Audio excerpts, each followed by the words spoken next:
अब इसे अचानक क्या सर, हो गया? मैं देखता हूँ सर।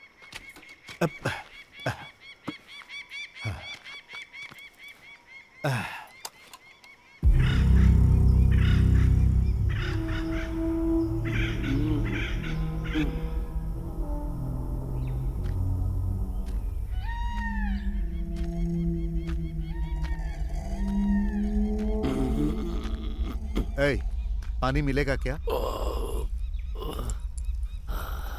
अंदर रखा है, जाकर पी लीजिए साहब। क्या? ठीक से दिखाई नहीं देता है मुझे।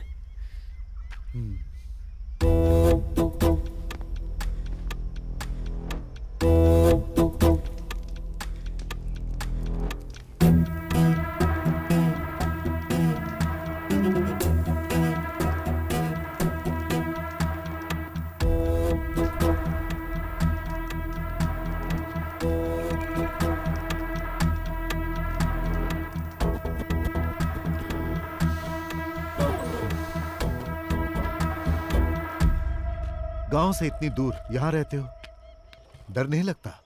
जंगल है ना, यहाँ तो खूंखार जंगली जानवर रहते हैं। वो क्या करेंगे साहब, उनका रास्ता अलग है, मेरा रास्ता अलग। बातें अच्छी कर लेते हो, पर तुम यहाँ के तो लगते नहीं हो।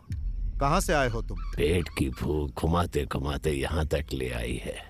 अब तो ये भी याद नहीं कि मेरा गांव कौन सा है। रही बात जंगल में रहने की, तो अब रहते रहते आदत पड़ गई है साहब। घर के अंदर जो शहद है वो सब क्या बेचने के लिए है? हाँ साहब। जब तुम शहद निकालने के लिए जाते हो तो तुम्हें इस जंगल में किसी आदमी पर शक हुआ?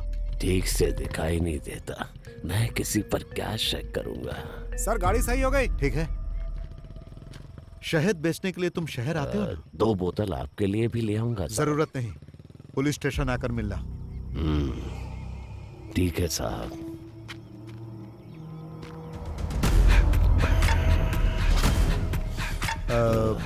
तुम्हारा नाम क्या है? रेड्डी।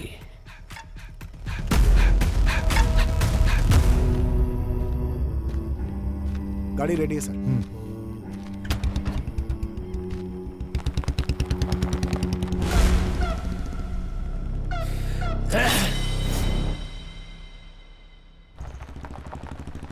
फिर एक दिन सुबह सुबह सर जब थाने आए तो एक किसान वहां पर आया हुआ नमस्ते साहब। तिलक, ये मुखौटा कैसा सर, है? इन्होंने बताया कि ये फॉरेस्ट में मिला है इनको, यही लेकर आए हैं। क्या है ये? शाम को मैं जंगल से आ रहा था साहब, तो मुझे इसे पहने कोई दिखा। जब मैं उसके पास गया तो वो जंगल की तरफ भाग गया और ये छूट गया। मुझे ये कुछ अलग सा दिखा साहब, इसीलिए मैं आपके पास लेकर आया। जो भागा वो दिखता कैसा? शक्ल तो नहीं दिखी साहब, लेकिन उसके बाल सफेद और घने थे।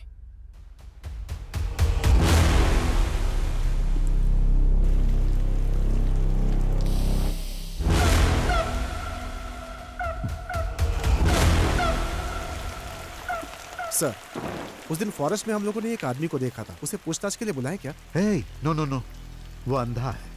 क्लू के बिना हम लोग एक अंधे आदमी से कैसे पूछताछ कर सकते हैं? इस मास्क को फॉरेंसिक में भेजो और चेक करने के लिए कहो। Okay sir.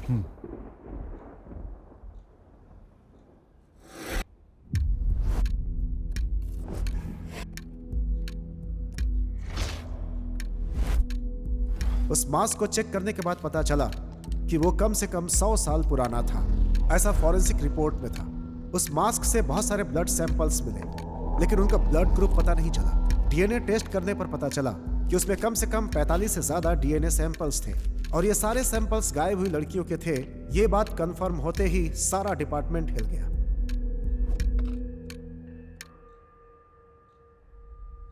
हिडिंबा नाम की एक संस्कृत पुस्तक है जिसका कवर पेज ठीक इसी मास्क की तरह है।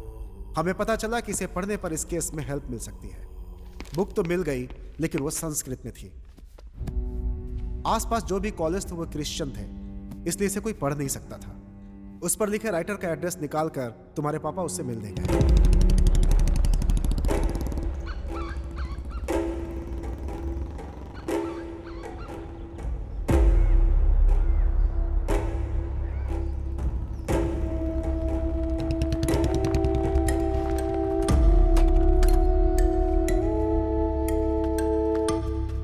Hello sir. हाँ,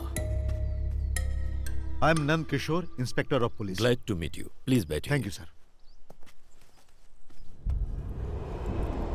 Hidimba, where did you get this? What is Hidimba? It's a long story. सालों पहले की बात है। हम कुछ कहानियां सुनते थे। हालांकि वो कहानियां और उनके चरित्र अब इतिहास बन गए हैं, जैसे हवाई, आयरियो, सेंटिनल, कुरुआय, मास्कोपिरो, कुरुओ, खबाइबा। दुनिया में इस तरह की कई प्रजातियां हुआ करती थीं। ये थे तो आदिवासी इंसान ही, but one more tribe is hidden, which is very dangerous.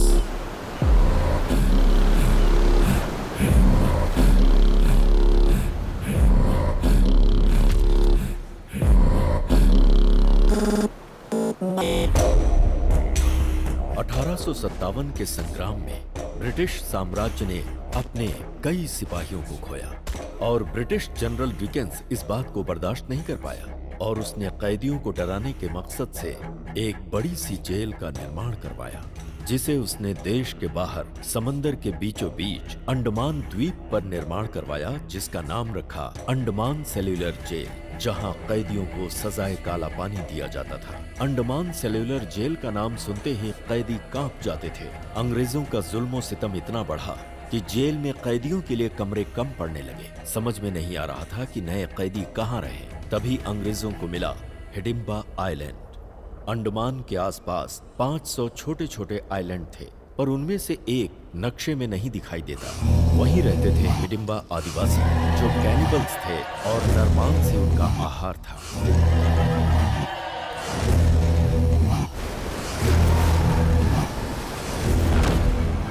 और फिर अंग्रेजों ने हिडिंबा द्वीप पर कैदियों को भेजना शुरू कर दिया।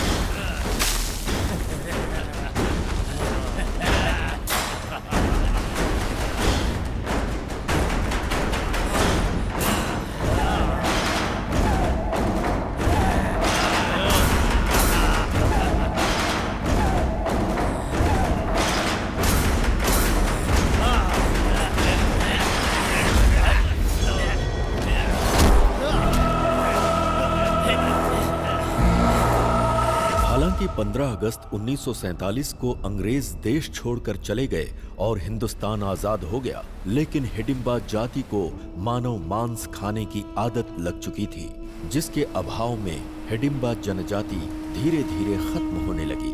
उसी समय भारत सरकार ने जारी किया जमींदारी एक्ट। छोटे बड़े जमींदार अपने खजाने को सरकार को देने के बजाय उसे छुपाने के लिए एक आइलैंड की तलाश में थे। तभी उन्हें इस द्वीप के बारे में पता चला, एक ऐसा भूभाग जो नक्शे में कहीं नहीं है, वो हमारे खजाने की रक्षा करेगा। ये सोचकर उन जमींदारों ने हिडिंबा को मार कर भगा दिया।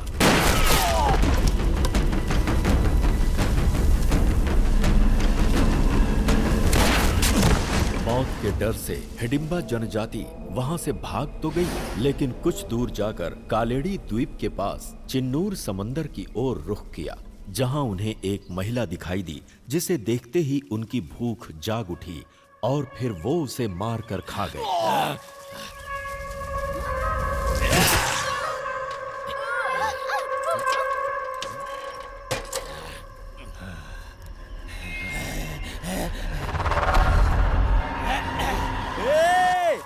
अरे भाई, जीजा जी, दीदी, क्या हुआ? सब लोग आओ, चाचा जी, रत्ना दीदी को मार के खा रहे हैं वो लोग।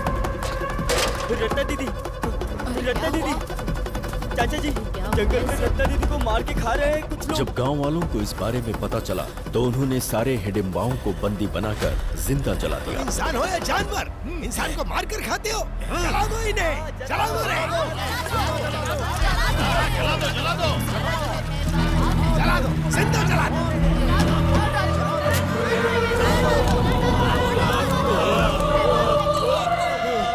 और इस तरह से हिडिंबा जनजाति की कहानी दुनिया के लिए खत्म हो गई। कहानियों में इसी तरह के मास्क का जिक्र मिलता है। आंखों से मैं इसे आज देख रहा हूं। मतलब उस जाति में से कोई बच गया है।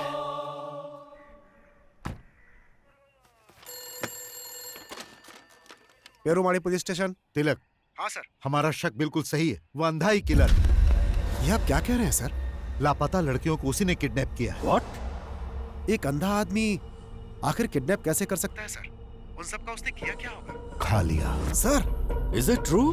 हाँ सच है, वो इंसानों को खाने वाला राक्षस है। He's not a blind. मैं जंगल जाने के लिए निकल चुका हूँ, आप लोग भी आ जाइए। Sure, coming with the force.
want to become a police.